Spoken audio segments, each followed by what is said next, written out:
Hola hermanos, ¿cómo están todos? Espero que se encuentren muy bien. Eh, Continuamos con nuestra serie devocional hoy, en este segundo día. Quiero continuar la idea de ayer. Recordemos, ayer hablamos de las prioridades, de que es Dios quien debe ser lo primero en nuestra vida, después el prójimo y en tercer lugar estamos nosotros, contrario a lo que el mundo eh, vive. Y quiero para esto mostrar un ejemplo en la Biblia, específicamente el del apóstol Pablo en la carta de Filipenses, eh, para entender mucho mejor esta enseñanza bíblica que el Señor nos da. Así que antes de comenzar hagamos una corta oración. Padre Celestial, muchas gracias Señor por esta oportunidad, muchas gracias por el privilegio que me das de poder enseñar tu palabra, explicarla. Dame gracia para glorificarte, Señor, siendo claro y preciso. Y bendice cada uno de mis hermanos, iluminando sus mentes y corazones, Señor. Al igual que el mío, Dios, ilumíname también para que todos podamos ser bendecidos, que tu nombre pueda ser glorificado y que podamos vivir para tu gloria siempre. En Cristo Jesús te pido esto. Amén. Quiero que vayamos a la carta del apóstol Pablo a los Filipenses en el capítulo 4 y quiero leer del versículo 4 al versículo 7. Dice: regocijaos en el Señor siempre. Otra vez digo, regocijaos. Vuestra gentileza sea conocida de todos los hombres. El Señor está cerca. Por nada estéis afanosos, sino sean conocidas vuestras peticiones delante de Dios en toda oración y ruego con acción de gracias. Y la paz de Dios, que sobrepasa todo entendimiento, guardará vuestros corazones y vuestros pensamientos en Cristo Jesús. Me impresiona un poco el hecho de que el apóstol Pablo hable acerca del gozo.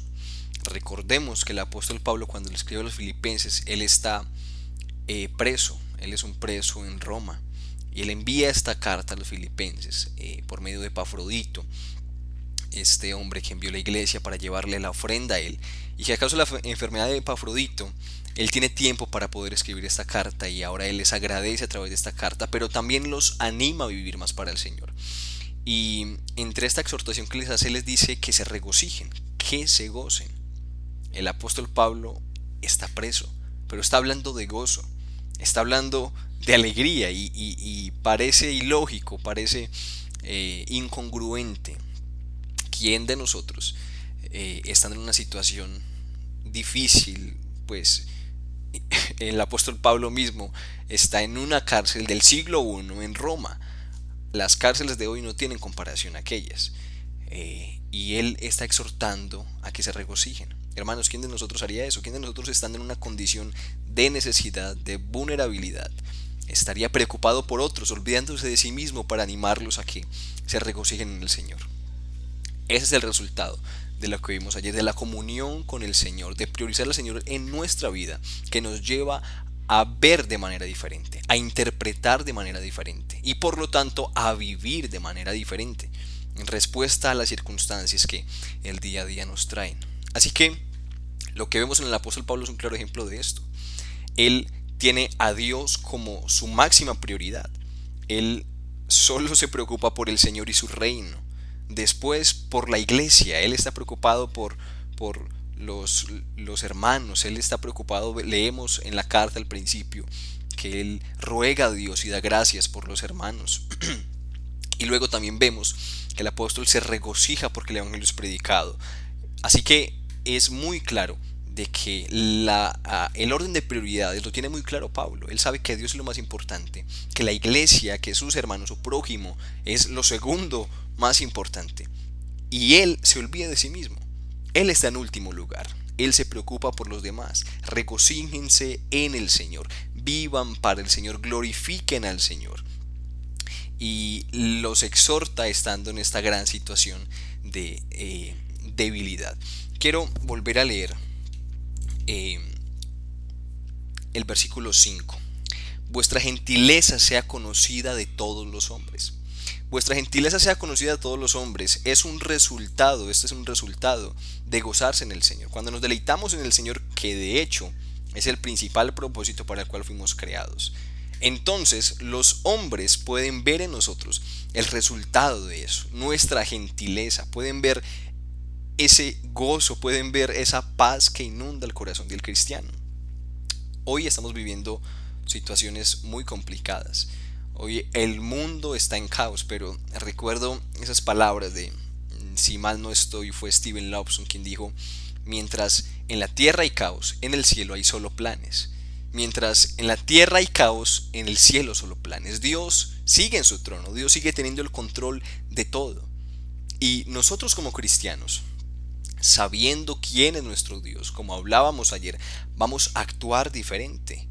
El apóstol Pablo conocía al Señor y él les dice que vuestra gentileza sea conocida, hermanos. Hoy nosotros estamos en esta situación y no puede ser que conociendo un Dios tan grande, que conociendo sus promesas, su palabra, conociendo su ser, su persona y su obra, actuemos igual que el mundo.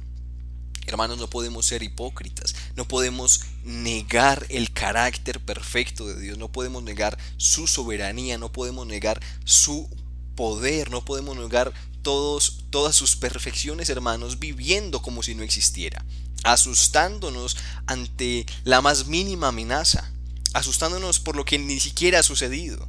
Hermanos, nosotros debemos actuar como lo que somos, cristianos. Debemos poder decir como Job, que él también tenía comunión con el Señor, una fuerte comunión con el Señor. Él sabía que era lo más importante. Él dijo: Jehová dio, Jehová quitó, sea su nombre bendito. Cedrac, Mesach y Abednego fueron lanzados y ellos estaban felices. Ellos solo querían glorificar al Señor. Abraham, y cuando seguimos por toda la escritura vemos ejemplos muy claros de cómo hombres, aun en medio de aflicciones, glorificaban al Señor porque habían comprendido quién era Él y que todo lo que sucede es para su gloria y el beneficio de su pueblo. Así que no puede ser, hermanos, que como hijos de Dios no actuemos según eso. No puede ser que vivamos, hermanos, vidas hipócritas, mostrando, o mejor dicho, predicando algo de lo cual no vivimos. A veces decimos muy ligeramente: Dios es soberano. Dios, y de hecho el otro día me llamaba un hermano a saludar y me decía: ahora sí hay que aplicar la soberanía. Y es muy cierto, porque solemos hablar de su soberanía, de su poder, del control de las cosas. La cuestión es, ¿nos acordamos de eso cuando tenemos necesidad? Seguimos aplicando, seguimos predicando, seguimos confiando en la soberanía tan grande que decimos predicar. Hermanos, vivamos según lo que predicamos. Nuestra gentileza, y no solo nuestra gentileza, nuestro carácter debe reflejar a los hombres a Cristo. Debemos mostrar a Cristo al mundo, no solo la gentileza, debemos mostrar el gozo, la paz del Señor, que como más adelante dice el texto, quiero retomarlo: por nada estéis afanosos. El apóstol Pablo está en una cárcel y él les dice: por nada estéis afanosos, sino, por el contrario, sean conocidas vuestras peticiones. Y miren muy bien que él les dice: por nada estéis afanosos, pero él no se queda ahí. El apóstol no les dice simplemente cálmense, no. Hay que tranquilizarse, hay que dejar el afán de lado, pero no es solo quedarse ahí. La Biblia también nos dice: el que robaba deje de robar, sí, pero no se queda ahí solamente, no, el que robaba deje de robar y trabaje para dar. Así que, hermanos, el punto es que nosotros no podemos estar afanosos, sino descansar en el Señor. Y quiero seguir leyendo lo que dice: por nada estéis afanosos, sino sean conocidas vuestras peticiones. Descansamos en el Señor llevándole nuestras peticiones. Vuestras peticiones delante de Dios en toda oración, ruego, con acción de gracias. Y quiero hacer un paréntesis aquí hablando de la oración. Hermanos, en ocasiones tendemos a ser un poco modestos con el Señor, a tener algunos modales, y en ocasiones es una modestia fingida la que llevamos ante Él. La oración se convierte en un mero ritual y la repetición es constante, no hay vida en la misma oración. Hermanos, no puede ser así. Dios es una persona. Dios es una persona. En ocasiones le hablamos como a una cosa. No, Él es alguien, Él no es algo. Él es nuestro Padre, pero también nuestro amigo. Así que tenemos que hablarle claro, ser sinceros con Él, decirle lo que estamos sintiendo, lo que necesitamos. Y personalmente lo hago, hermanos. Somos débiles, somos pecadores y tenemos que ir ante Él y pedirle mostrando nuestra debilidad, porque solemos en ocasiones esconderlo o creer que Él no nos ve. No, estamos desnudos delante de Él. Y como somos débiles y nos sentimos tentados, tenemos que ir ante Él y decirle eso: Señor, hoy no quiero orar. Si es lo que estoy sintiendo, Señor, yo hoy no quiero leer tu palabra. O Señor, no quiero perdonar a este hermano que me ofendió. Dios mío, es esto lo que me está pasando. Mi corazón pecaminoso me está llevando por aquí, pero dame gracia y dame fuerza. Nuestras peticiones deben ser llevadas ante el trono de la gracia, pero hermanos, en comunión con Él, en una comunión sincera, una oración con vida, una oración que glorifique al Señor, inspirada, una oración guiada, mejor dicho, por el Espíritu Santo. Quiero leer el último versículo de este pasaje. Y la paz de Dios, que sobrepasa todo entendimiento, guardará vuestros corazones y vuestros pensamientos en Cristo Jesús. El resultado, hermanos, de gozarnos en el Señor, el resultado de llevarle nuestras peticiones, es la paz. Hermanos, esa paz va a llenar nuestro corazón y esa paz no se puede entender, sobrepasa todo entendimiento, sobrepasa todo razonamiento humano. Como les decía ayer, ¿qué hombre estaría triste si recibiera todo lo que pidiese? Un niño va donde el padre y le dice: papi, en el colegio me pidieron útiles escolares, zapatos, esto, lo otro, no tengo esto. El niño se olvida de eso. El niño se va a jugar. El problema ya no es de él, el problema es de su padre. Él se olvida y su padre va a trabajar o va a prestar o va a hacer lo que sea, pero su hijo va a tener los zapatos que necesita, va a tener los útiles que necesita. Debemos ser así con el Señor. Él es nuestro Padre. Si cuida de las aves del campo, ¿cómo no cuidará de nosotros? Por nada estéis afanosos. Para que esa paz llene nuestros corazones, tenemos que descansar en Él, hermanos, llevándole nuestras peticiones y creyendo que lo hemos recibido. Y lo recibiremos, como dice Marcos. Hermanos, nosotros necesitamos descansar en Él. El punto es que nuestra mente, nuestros ojos, nuestro ser mismo está tan contagiado y tan envuelto en el mundo y en sus cosas que nos cuesta mucho confiar en Él. Nos cuesta mucho dejar de lado la confianza en este mundo y simplemente descansar en Él. Y es por eso que en ocasiones Dios permite situaciones difíciles. Nos lleva hasta el punto en que tengamos que decir: solo dependo de ti. Y es Dios quien propicia esas situaciones, porque Él se glorifica, Él muestra su poder en nuestra debilidad. Es en ese momento cuando el Señor, hermanos, engrandece su nombre en nuestra incapacidad. Por eso, hermanos, necesitamos entender que Él es soberano, de verdad es soberano.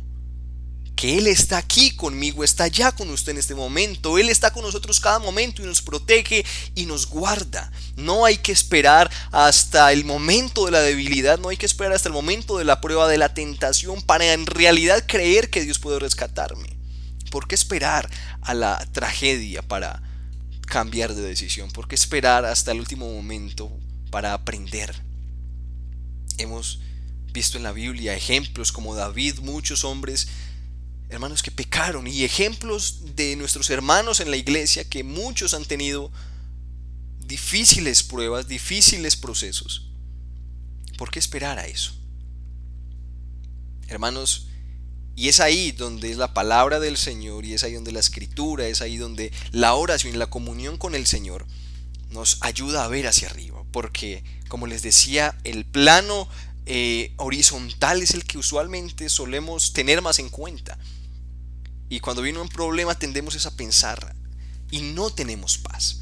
Y no estamos regocijándonos en el Señor porque no estamos llevando las peticiones ante Él con súplicas, con ruegos y descansando en Él. Sino que estamos confiando en nosotros, en nuestras fuerzas. Hermanos, es por eso que la palabra, la oración y la comunión con nuestro Señor es vital. Es vital para que nosotros, hermanos, empecemos a ver en un plano vertical, empecemos a ver a Dios como quien es, Dios. Y que Él obre en nuestras vidas y muestre su poder en nuestra debilidad, en nuestra incapacidad, que es muy grande y tan grande que no la entendemos. Y de hecho, porque no la entendemos es por lo que vivimos como vivimos, creyendo que podemos hacer algo nosotros mismos por nuestras fuerzas. Ahora, es importante recalcar que no es que el cristiano vaya a vivir una vida irresponsable, no, porque confía en Dios, porque descansa en Él, porque tiene fe, no. El cristiano es responsable, pero él lucha sabiendo que no son sus fuerzas. Él pelea sabiendo que de Dios proviene el poder, que de Él proviene la fuerza. Como dicen Proverbios, el caballo se alista para la batalla, pero es Dios quien da la victoria. Es Dios quien tiene el poder. Spurgeon dijo: tenemos que luchar como si dependiera de nosotros, sabiendo que todo depende de Él. Todo depende de Él. Hermanos, es en Él, en Cristo. Y por eso me gusta mucho la última parte del texto, que dice: guardará vuestros corazones y vuestros pensamientos ¿en quién? En Cristo Jesús. Hermanos, es en Cristo Jesús que nos vamos a regocijar. Regocijaos en el Señor siempre. Otra vez os digo, regocijaos. Es en Cristo en quien nuestra gentileza será conocida. Es en Cristo en quien oramos al Padre, y cuando vamos ante Él decimos en Cristo, y es en Cristo en que tendremos la paz para glorificarlo, viviendo vidas santas, descansando en Él. Es en Cristo Jesús. Cuando vamos ante el Padre, ante el trono de la gracia en oración y decimos en el nombre de Cristo, estamos diciendo, es como si tuviésemos un poder. Esa persona me dio un poder firmado y ahora yo vengo en representación de esa persona. Hermanos, estamos vestidos en la justicia de Cristo, escondidos en Él, y venimos ante Él, ante el Padre, venimos ante el trono de la gracia en el nombre de Cristo. En Él, como si yo fuera Cristo, porque estoy vestido en su justicia. Yo no puedo por mí mismo, soy un pecador, pero he sido lavado, he sido transformado y ahora estoy vestido con la justicia de Cristo. El Padre me escucha porque estoy en Cristo. Cuando pedimos en Cristo, hermano, ¿qué le va a negar Dios a Cristo? Nada. Y por eso, con toda bendición espiritual, el Señor nos bendijo en Cristo. Así que, hermanos, glorifiquemos al Señor, engrandezcamos al Señor, descansando en Él, regocijándonos en Él, viviendo en comunión, para que cuando vengan pruebas o cuando todo esté bien, podamos, hermanos, vivir para su gloria, para su alabanza, ser instrumentos de bendición. Así que esta es la reflexión de hoy. Espero que haya sido de gran bendición, y que no descuidemos, hermanos, nuestra vida espiritual, porque la excusa es esa. Tengo trabajo, los niños, la casa, una cosa, la otra. Pero ahora Dios nos da la oportunidad de buscarlo más. Ahora Dios nos permite quedarnos sin excusas. Ahora nadie puede decirnos que tengo demasiado trabajo. Algunas personas trabajan desde su casa, pero no podemos negar que tenemos más tiempo que antes. Así que no lo desaprovechemos y busquemos más del Señor, porque no tenemos excusa. Vivamos para su gloria, busquemos la santidad, porque sin santidad nadie lo verá. Oremos.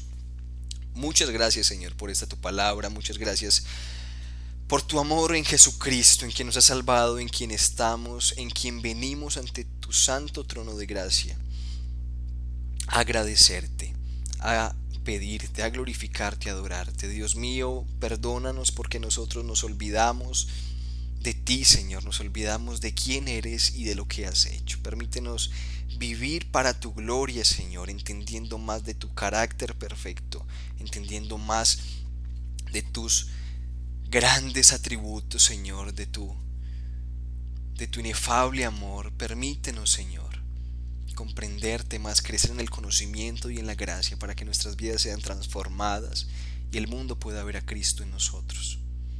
Dios mío, gracias por tu corrección, gracias por tu guía, gracias por tu amor. En Jesucristo venimos ante ti y te pedimos esto. Gracias, Señor. Amén. Mis hermanos, que tengan un feliz día. Bendiciones.